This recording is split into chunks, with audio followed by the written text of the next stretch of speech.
There we go.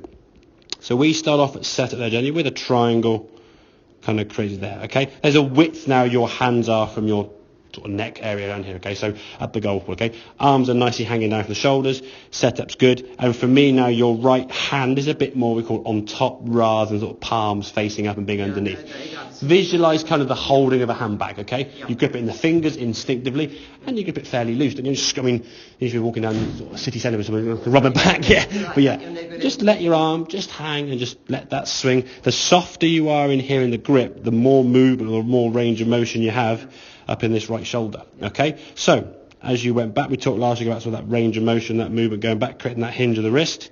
Okay, come here, there we go. So, good turn, lovely, that L position there is perfect, top of the backswing, absolutely lovely. Your thought now is that your head is going to twist through and get to the golf ball, and so be coming through faster than the club, because for years and years and years and years you were told to look down at the golf ball and stay there, which then created that tucking up effect.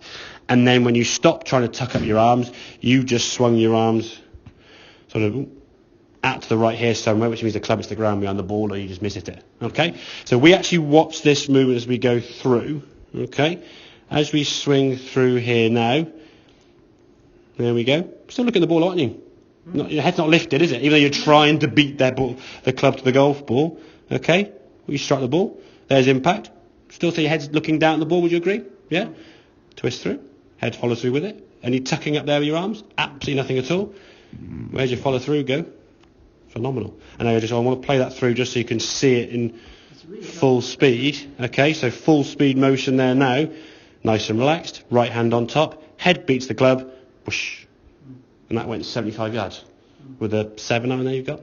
That's nearly getting to the second on the button with one swing with a 7-iron. There you go. Your reaction there says, oh, that just seems like, no, not a chance. Okay? That holds 100 yards, okay? So if we can get it 75 yards, bit of wind behind, a bit of a back, it's clearing all that rough with a 7-iron. You beating driver or 3 with it to try and just get over the rough.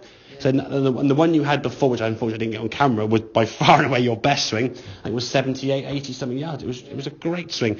So the feeling for you is when you get to the top of the back, so the stuff we did with the last lesson with that hinging of the wrist, you're doing that really well now. I wouldn't say forget it, but let it happen. Don't try to adjust to it or think about it too much. That is really good. The only thought now is to just try, okay, we're in a 3-horse race. That's in a race, that's in a race, and that's in a race, okay?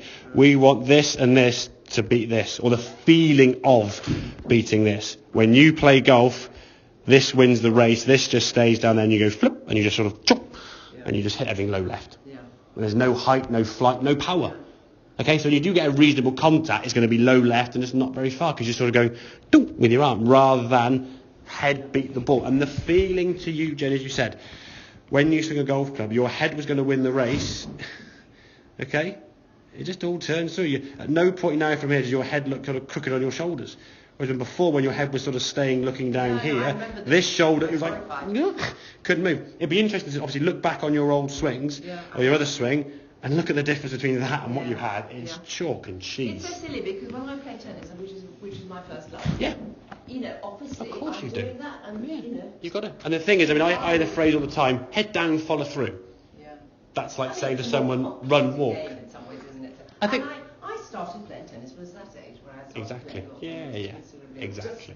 Just, But if we can get that head win the race, there's your shots. Okay, make sense? Yeah. Excellent. Good.